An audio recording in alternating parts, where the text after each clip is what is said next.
സത്യസന്ധമായിട്ട് പറയണം. അതുകൊണ്ടാണോ ഏട്ടൻ ഇങ്ങനൊരു തീരുമാനം എടുത്തത്? കാലത്തിന് മനുഷ്യനോട് വലിയ പരിഗണനയൊന്നുമില്ല. ഞൊടിയിടയിൽ ഒരു മിന്നായം പോലെ മനുഷ്യനിവിടെ ജനിക്കുകയും മരിക്കുകയും ഒക്കെ ചെയ്യും. പക്ഷേ അതിനിടയിൽ നമ്മൾ ചെയ്യാനുള്ളത് ചെയ്യണം. നീ പറഞ്ഞുകൊണ്ട് മാത്രമല്ല, ഞാൻ വളരെ ആലോചിച്ചെടുത്ത തീരുമാനമായിരുന്നു. അവർക്കൊക്കെ സ്വന്തമായി ബിസിനസ് തുടങ്ങണം, വീടുകൾ ഉണ്ടാവണം. കുടുംബ വസ്തുക്കളിൽ അവർക്ക് അവകാശപ്പെട്ടതൊക്കെ അവരുടെ പേരിൽ എഴുതി വെക്കാൻ ഞാൻ അമ്മയോട് പറഞ്ഞിട്ടുണ്ട്.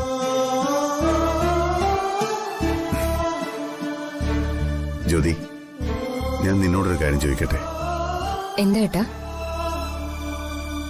നിനക്ക് ഞാൻ എന്താ തരേണ്ടത്?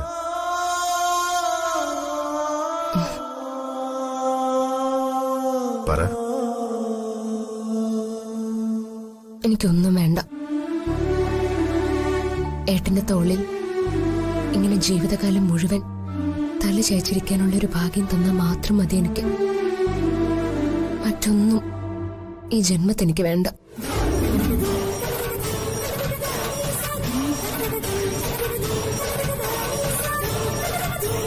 പക്ഷേ ഒരു കാര്യം ഉറപ്പാണ്, സർവ്വതും നശിപ്പിക്കുവാനുള്ള ഒരു കാർമേഘം ഈ അമരാവതിയുടെ മുകളിൽ പണം വിടർത്തി നിൽപ്പുണ്ട്.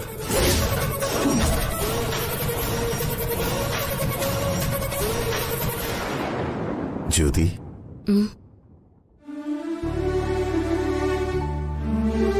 എന്താ?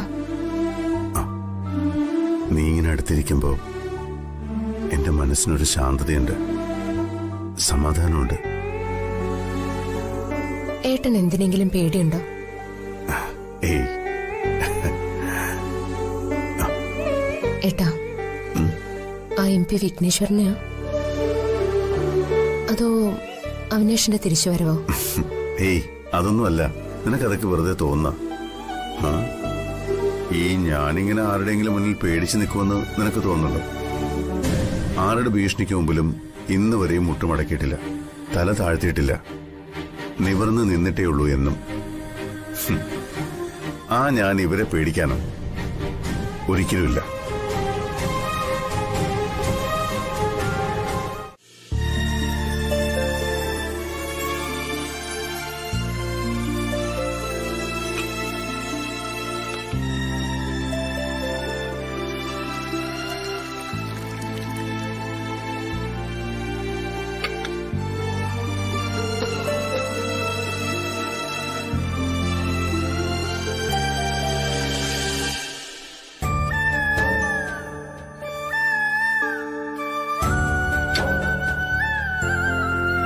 മൈലിറ്റിൽ കണ്ണ, എന്റെ മോന്റെ മനസ്സില് എന്തോ വലിയ വിഷമമുണ്ട്.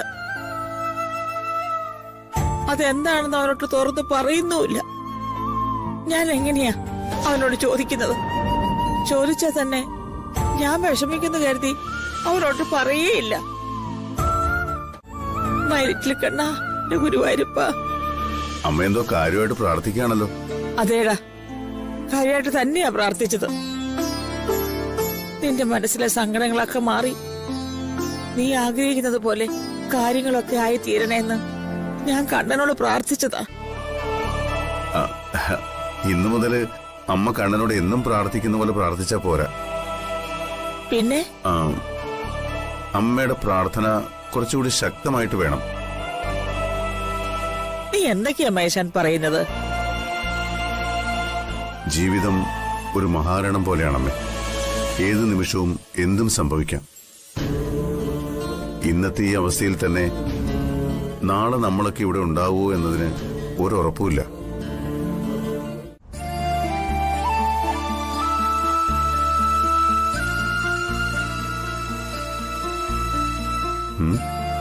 അമ്മേ, ഞങ്ങൾ സരോവരത്തിലേക്ക് പോവാ.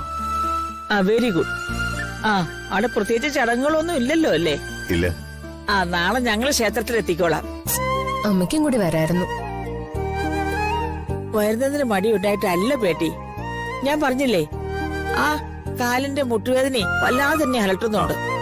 എത്ര ദിവസമായി ഞാൻ അമ്മയോട് പറഞ്ഞു നമുക്ക് ഡോക്ടറെ കാണാൻ പോവാന്ന്. അതെങ്ങനെയാ? ഇങ്ങനെ എന്തെങ്കിലും കാര്യം വരുമ്പോഴല്ലേ പറയുള്ളൂ മുട്ടുവേദന ഉണ്ടെന്ന്, അല്ലാതെ പറയില്ലല്ലോ. എന്റെ അമ്മേ, അസുഖം വന്നാൽ ഡോക്ടറെയും കണ്ട് നല്ല ചികിത്സ നടത്തണം.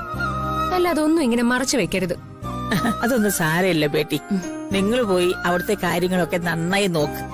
കല്യാണത്തിന് തൊട്ടു മുമ്പ് ഞാൻ കുട്ടികളുടെ കൂടെ ക്ഷേത്രത്തിലെത്തിക്കോളാം. ആ അത് മതി. അതാ നല്ലത്. ജ്യോതി, നമുക്കിറങ്ങാം. എന്നാ ഇറങ്ങട്ടെ അമ്മേ.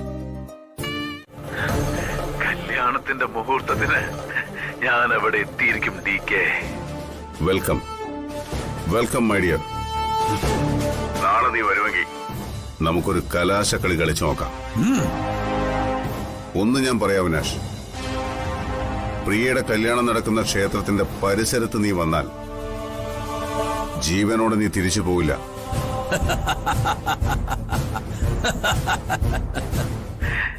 എന്നെ കൊന്നുകളയുമെന്ന്. എങ്കി നിന്റെ കൈകൊണ്ട് മരണം ഏറ്റുവാങ്ങാൻ ഞാൻ വരുവടാ DK. ദാനം കിട്ടിയ ആയുസിന്റെ ബാക്കിയുമായി നാളെ നീ ആ കല്യാണം നടക്കുന്നതിന്റെ 7 അയലത്ത് വന്നാൽ പിന്നെ കളി വേറെ അവിനാശേ. ഒരു കാര്യം നീ ഓർത്തോ, നിന്റെ നിഴല് പോലും നിന്നെ ചതിക്കും. നാളെ നീ ഇവിടെ വന്നാൽ പ്രിയയുടെ കല്യാണം മുടക്കാൻ ശ്രമിച്ചാൽ പിന്നെ നീ ഇല്ല അവിനാശേ. നിനക്ക് സ്വച്ഛന്ത മൃത്യു. ഇത് പറയുന്നത് DK യാടാ. അവനെ അങ്ങനെ എഴുതി തള്ളണ്ട ഏട്ടാ. അവനെന്തെങ്കിലും അതിബുദ്ധി കാണിച്ചാലോ?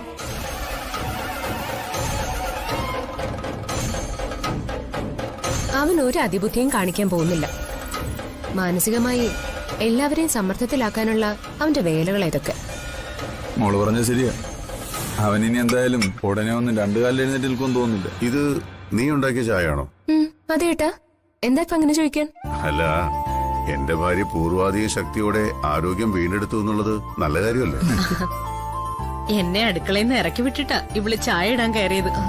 അതിപ്പോ ഏട്ടന്റെ ചായയുടെ മധുരവും കടുപ്പൊക്കെ എനിക്കെല്ലാം അറിയൂ. അത് മമ്മി ഇട്ടാ ശരിയാവില്ല. അത് കൊള്ളാം. ഹേയ്, ഇതൊക്കെ ഇവള് ചുമ്മാ പറയുന്ന. എനിക്കങ്ങനെ പ്രത്യേകിച്ച് ഒരു നിർബന്ധവുമില്ല. എന്തായാലും അത് നന്നായി മോളെ. ഒരു ദാമ്പത്യ ജീവിതത്തിന്റെ വിജയം എന്ന് പറയുന്നത് പരസ്പരമുള്ള ഈ മനസ്സിലാക്കലാണ്.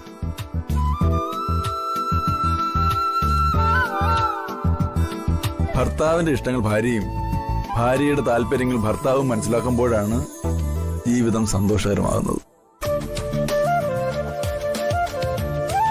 പ്രിയമോളെ, ഇത് നിനക്കൂടെ ഉള്ളൊരു പാഠമാണ്. ഓ, ഞാൻ പഠിച്ചോളാവേ. നാളെ മുതല് നിനക്കൊരു പുതിയ ജീവിതം കിട്ടാൻ പോകുന്നത്. കഴിഞ്ഞു പോയതിനെ കുറിച്ച് ഒരിക്കൽ പോലും ഒന്നും ഓർക്കാൻ ശ്രമിക്കരുത്. ഭർത്താവിന്റെ സ്നേഹം കിട്ടാനും കുടുംബത്തിലെ സമാധാനം ഉണ്ടാവാനും മാത്രമേ നീ ഓരോ നിമിഷവും ശ്രമിക്കാവൂ. ഇത്രയൊക്കെ ഉപദേശിക്കണോ? അതൊക്കെ പ്രിയക്ക് അറിയില്ലേ?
അഭിലാഷ് വന്നോ? എന്നിട്ട് എവിടെ? അപ്പുറത്തെങ്ങാണ്ട് കാറിലിരിപ്പുണ്ടെന്ന് പറഞ്ഞേ. എന്നിട്ട് അവൻ ഇങ്ങോട്ട് വന്നില്ലല്ലോ. ഇനിയിപ്പോ കല്യാണം കഴിഞ്ഞ് ഇറങ്ങുമ്പോ രണ്ടിനെയും കുത്തിമലർത്താനാണ് പരിപാടി എന്ന് ആർക്കറിയാം? താരേ, നിന്റെ കരുനാക്കെടുത്തൊന്നും വളയ്ക്കല്ലേ. അമ്മ ധൈര്യമായിട്ടിരിക്കെ. ഇവിടേക്ക് ആരും വരില്ല. കമ്മീഷണർ അയച്ച ഷാഡോ പോലീസ് ഉണ്ട് ഇവിടെ. തന്നെയുമല്ല, അങ്ങനെ ഒറ്റയടിക്കൊന്നും ചാടി ഇറങ്ങി വരാനുള്ള അവസ്ഥയിലല്ല അവിനാഷ്. പരസഹായം ഇല്ലാതെ അവൻ ഇവിടേക്ക് നടന്നു വരാൻ പറ്റില്ല. അവൻ വരില്ലമ്മേ. ആരും പേടിക്കൊന്നും വേണ്ട. അവൻ വല്ല ബോംബും വെക്കാൻ കൊട്ടേഷൻ കൊടുത്താലും മതിയല്ലോ.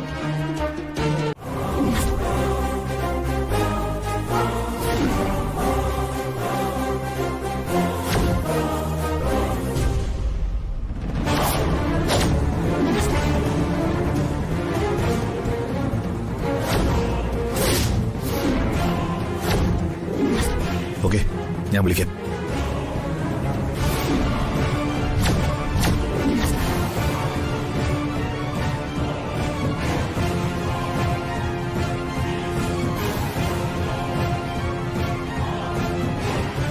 അച്ഛനെവിടെ? എന്ത് പറ്റി? അത്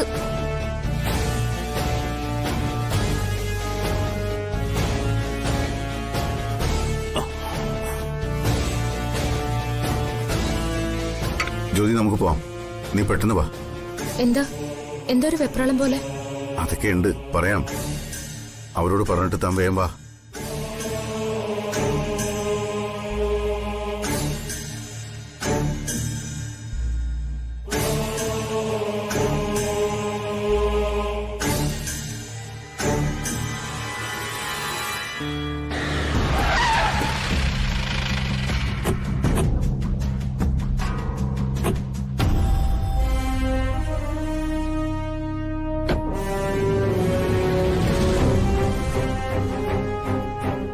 ആരാ ബോഡി ആദ്യം കണ്ടത്? ഈ കുട്ടമ്പിള്ളയാണ് സാർ. താനാണോ കുട്ടമ്പിള്ള? അതെ സർ. താൻ എന്താ കണ്ടത്?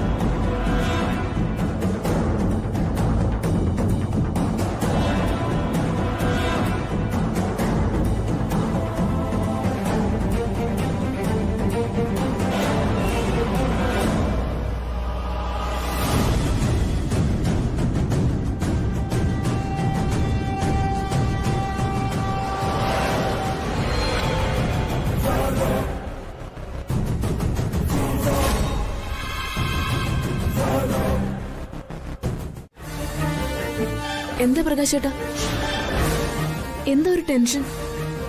എന്തെങ്കിലും പ്രശ്നമുണ്ടോ? ഒരു പ്രശ്നമുണ്ട്. സംഗതി അല്പം സീരിയസാ. എന്താ പ്രശ്നം? കാര്യം നമ്മളൊക്കെ കേൾക്കാൻ ആഗ്രഹിച്ച ഒരു വാർത്ത തന്നെ. പക്ഷേ സംഭവിച്ചപ്പോ നമ്മളെല്ലാം ആ കുരുക്കിനകത്തായിപ്പോയി. പ്രകാശേട്ട എന്തൊക്കെയാ പറയുന്നേ? അത് പിന്നെ അവിനാശ് മരിച്ചു.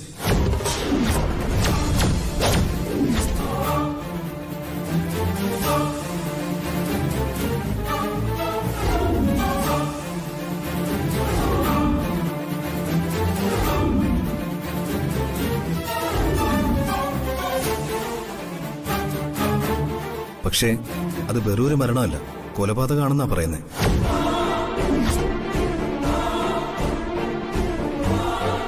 അതിന് നമുക്കെന്താ? അവൻ ചത്തല്ലോ, അത് തന്നെ വലിയ കാര്യം.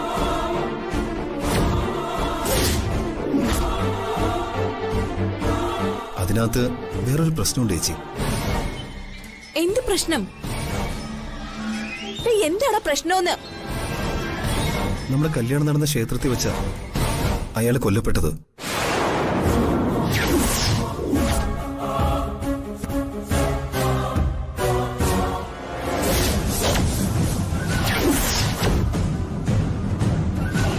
പ്രിയേ, താനെത്തൊന്നും മിണ്ടാത്തെ?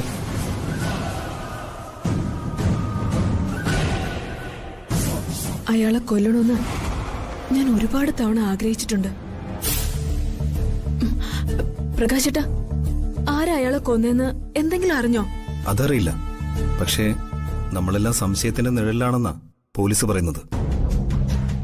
നമ്മളോ? പ്രകാശേട്ട എന്തായി പറയുന്നേ? നമ്മൾ അയാളൊന്നും ചെയ്തിട്ടില്ലല്ലോ, പിന്നെന്തിനാ? അതോ മറ്റെന്തെങ്കിലും ഇതിനിടയിൽ നടന്നിട്ടുണ്ടോ? ടെൻഷൻ അടുപ്പിക്കാതെ പറ പ്രകാശേട്ടാ, എന്താ സംഭവിച്ചത്?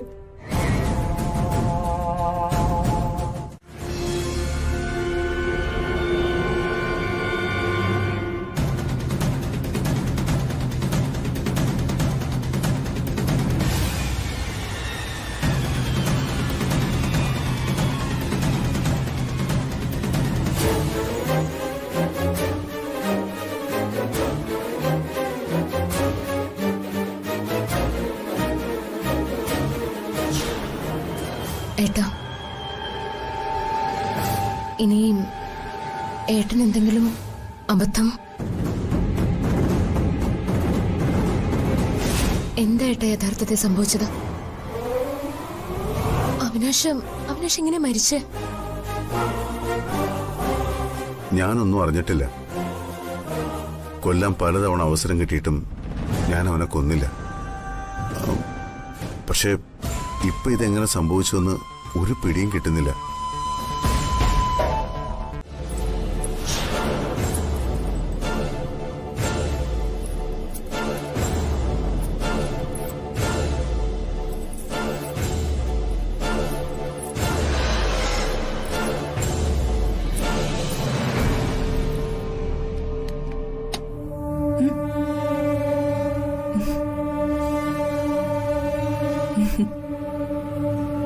എന്താ രണ്ടുപേരും കൂടെ?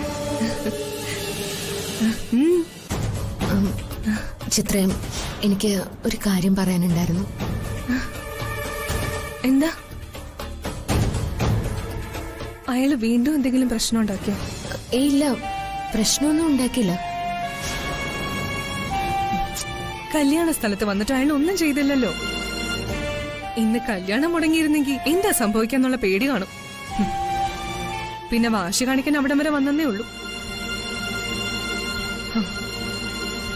ഏതായാലും കുഴപ്പമൊന്നും കൂടാതെ കല്യാണം നടന്നല്ലോ.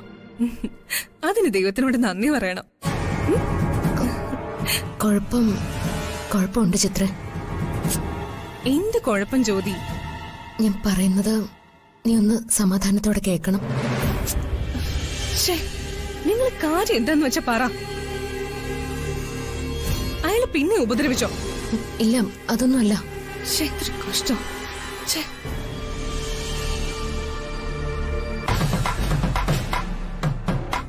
കാര്യം എന്താന്ന് വെച്ചാ ഒന്ന് പറ. ചിത്ര, അവിനാശ് മരിച്ചു.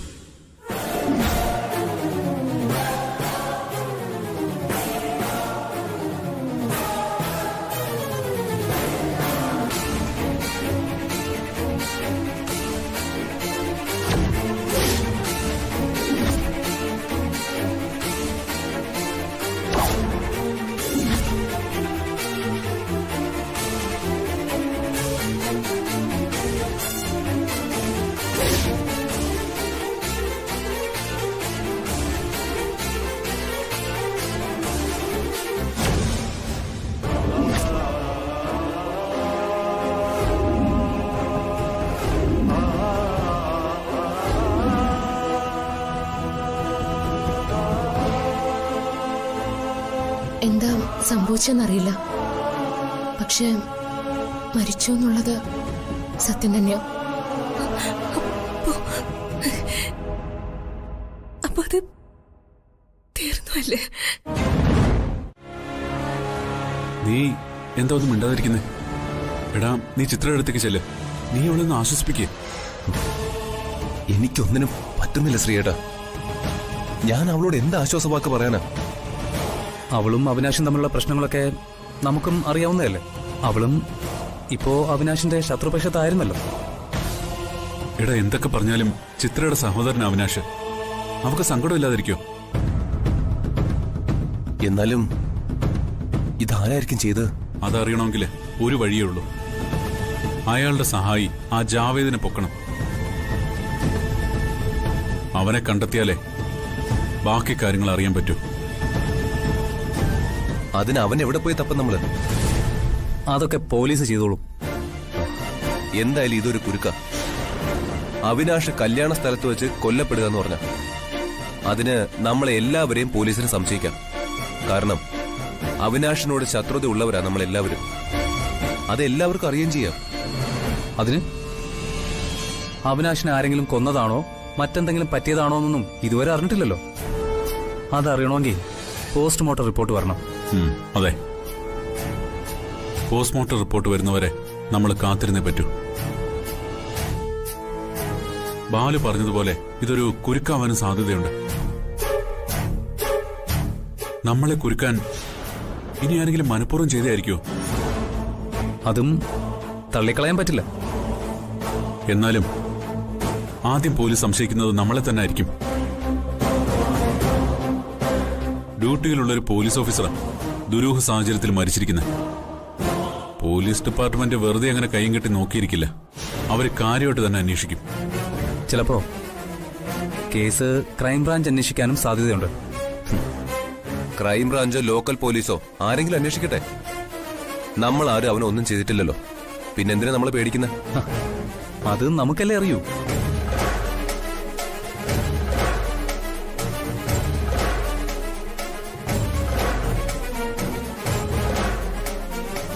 എന്തായാലും നമ്മളെല്ലാം ഒന്ന് സൂക്ഷിക്കുന്നത് നല്ലതാ.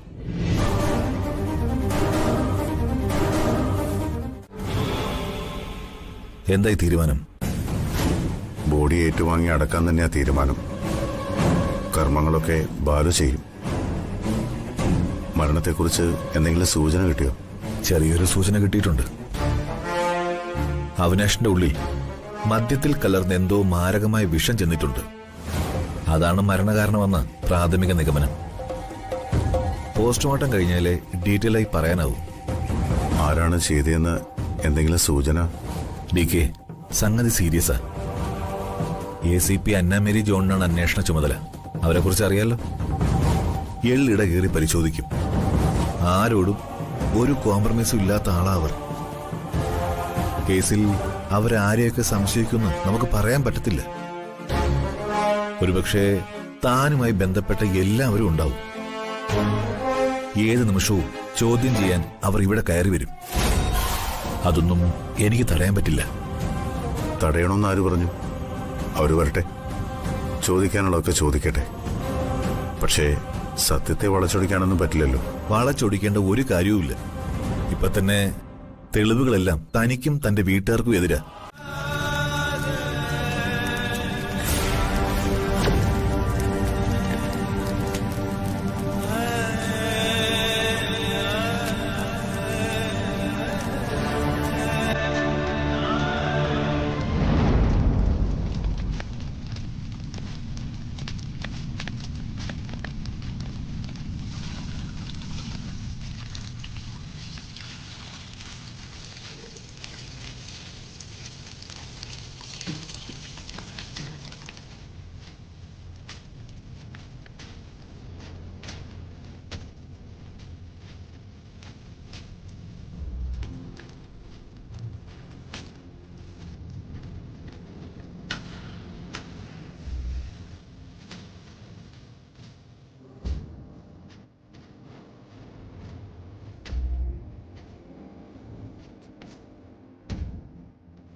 പ്രിയ,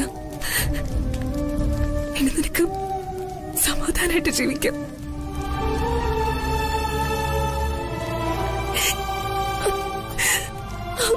കത്തിയാൻ പറ്റുന്നത് നിന്റെ ദുർവിധിയ.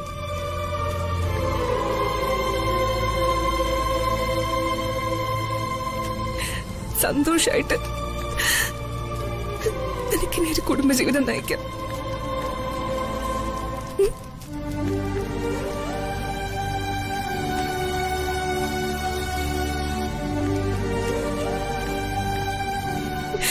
ഇനി നീ ആരെയും പേടിക്കണ്ട. മാഡം, അവിനാശിനെ ക്ഷേത്രത്തിൽ കൊണ്ടുവന്നതിന് ശേഷം പരിസരം നിരീക്ഷിക്കാൻ വേണ്ടി കാറിൽ നിന്ന് ഇറങ്ങിപ്പോയതായിരിക്കാം. എന്നിട്ട് അയാൾ എന്തുകൊണ്ട് തിരിച്ചു വന്നില്ല? തിരിച്ചു വന്നു കാണും മാഡം. ആ സമയത്ത് ആളുകൾ കൂടിയിരിക്കുന്നത് കണ്ട് ഭയന്ന് പോയ അയാൾ അവിടെ നിന്ന് രക്ഷപ്പെട്ട് ഓടിപ്പോയതാകാം. ഇനി ഇവിടെ നിന്നാൽ താൻ കേസിൽ പ്രതിയാകുമെന്ന് അയാൾക്കറിയാം. അല്ലെങ്കിൽ തന്നെ അയാൾക്ക് CI അവിനാശിനെ കൊന്നിട്ട് എന്താ കാര്യം?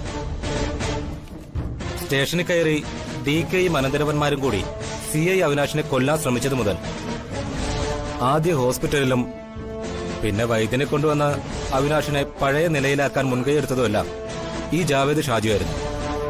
ആ നിലയ്ക്ക് അയാളെ സംശയിക്കണം മാഡം. ആ DK തന്നെ ആയിരിക്കും മാഡം ഇതിന് പിന്നിൽ. ഇറ്റ്സ് ചാൻസ് ആവാം. DKക്ക് CI അവിനാശിനോട് ശത്രുതയുണ്ടായിരുന്നു. പക്ഷേ അവിനാശിനെ കൊല്ലാൻ തക്ക എല്ലാ കാരണവും ഉണ്ടായിരുന്നിട്ടും ഓരോ തവണയും DK അയാളുടെ ജീവൻ ബാക്കി വെച്ചിരുന്നു. എന്തുകൊണ്ട്? 2 കാരണങ്ങളാണുള്ളത്. ഒന്ന്, എത്ര കുറ്റവാളിയാണെങ്കിലും അവിനാശ് തന്റെ മരുമകളുടെ സഹോദരനാണെന്നുള്ള പരിഗണന. 2, അവിനാശിനെ കൊന്നാൽ താൻ ജയിലിൽ പോകേണ്ടി വരുമെന്ന് DKക്ക് നല്ലപോലെ അറിയാം. പിന്നെയുള്ളത് അയാളുടെ ഭാര്യ അടക്കമുള്ള സ്ത്രീകളാണ്. ജ്യോതി, സൂര്യ, പ്രിയ, ആശ. പക്ഷേ ഇവർക്കൊന്നും ഒരു മർഡർ പ്ലാൻ ചെയ്യാനുള്ള ധൈര്യം ഉണ്ടായിരുന്നില്ല. പിന്നെയുള്ളത് സുധാകരൻ നായരാണ്.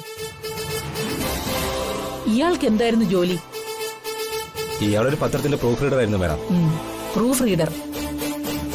ഏതു വാർത്തയും ആദ്യം വായിക്കുന്ന ആൾ. സംശയിക്കാം, ഉറപ്പായും സംശയിക്കാം. പക്ഷേ അതിനു മുമ്പ് ആദ്യം നമുക്ക് കിട്ടേണ്ടത് അവനെയാണ്. അവിനാശിനെ സഹായിച്ച ആ വ്യക്തി, ആ മരണത്തിന് തൊട്ടു മുൻപ് വരെ കൂടെ ഉണ്ടായിരുന്നയാൾ. അവൻ എവിടെ പോയി? ആരാണ് അവനെ പർച്ചേസ് ചെയ്തത്? ആ ചോദ്യത്തിന് ഉത്തരം കിട്ടിയാൽ പിന്നെ നമുക്ക് DKയിലേക്കും ജ്യോതിയിലേക്കും നടന്നു കയറാം. DKയും ജ്യോതിയും എല്ലാത്തിന്റെ സംരക്ഷകരവരാ. ജാവേദിനെ പർച്ചേസ് ചെയ്തത് അവരായിരിക്കും.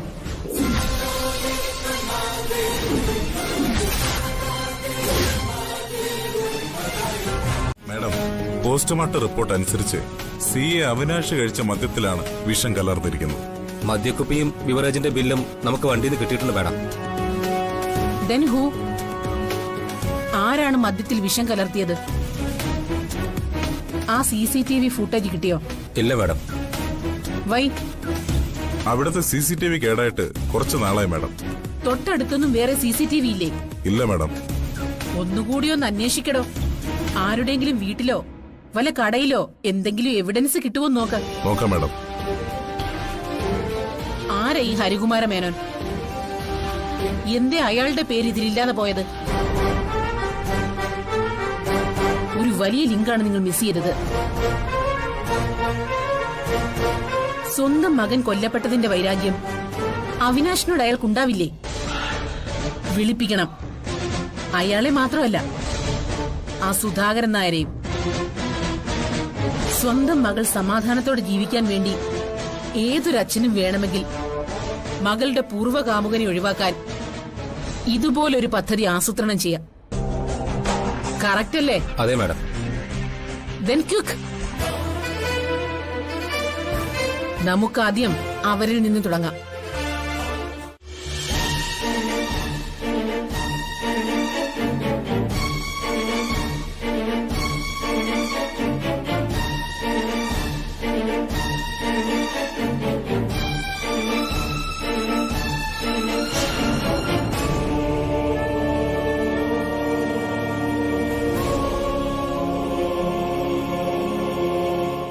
കാർഡിയോളജിസ്റ്റിനെ കാണാൻ പോകുന്ന കാര്യം ജ്യോതിയോട് പറഞ്ഞാ അപ്പൊ എന്തിനാണെന്ന് ചോദിക്കും.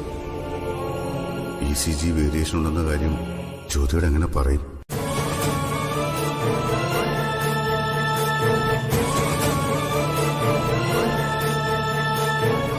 എന്തു പറ്റി? ആ ഡോക്ടർ വിളിച്ച മാറ്റി നിർത്തി സംസാരിച്ചതിന് ശേഷമാണല്ലോ ഈ ഗൗരവം. അതോ ഇനി വേറെന്തെങ്കിലും പ്രശ്നം? കാർഡിയോളജിസ്റ്റിനെ കാണാനാണെന്ന് പറഞ്ഞാൽ എന്റെ ഹൃദയത്തിന് എന്താണ് കുഴപ്പമെന്ന് ചോദിക്കും. മറ്റെന്തെങ്കിലും പറഞ്ഞാലോ?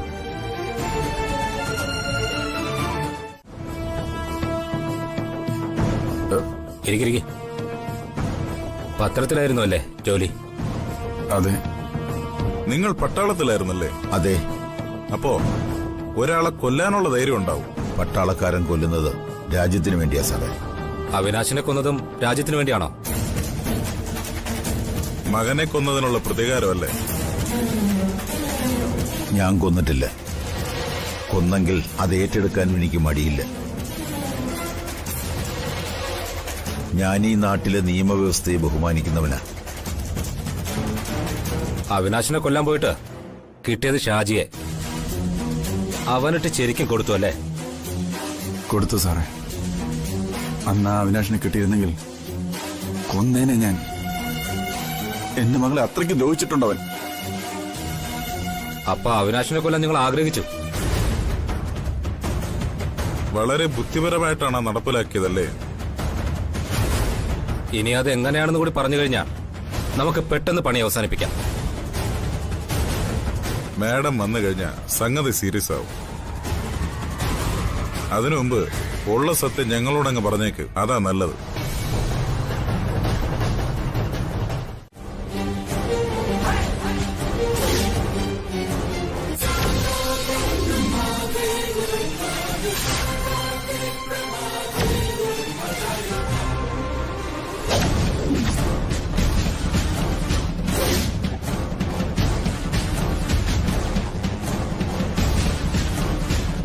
DK ദേവകൃഷ്ണ തകർന്ന് തരിപ്പണമായി പോയ അമരാവതി വീടിനെ ചങ്കൂറ്റം കൊണ്ട് ആകാശത്തോളം വളർത്തിയ ഒറ്റയാൻ.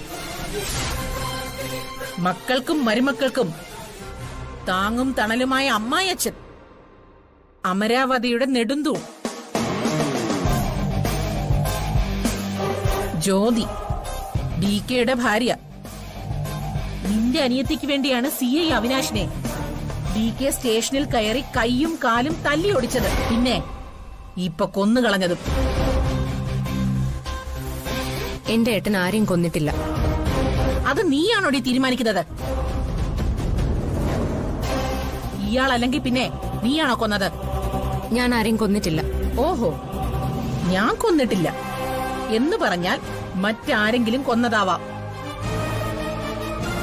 അതുമല്ലെങ്കിൽ മറ്റാരെ കൊണ്ടെങ്കിലും കൊല്ലിച്ചതുമാവാം.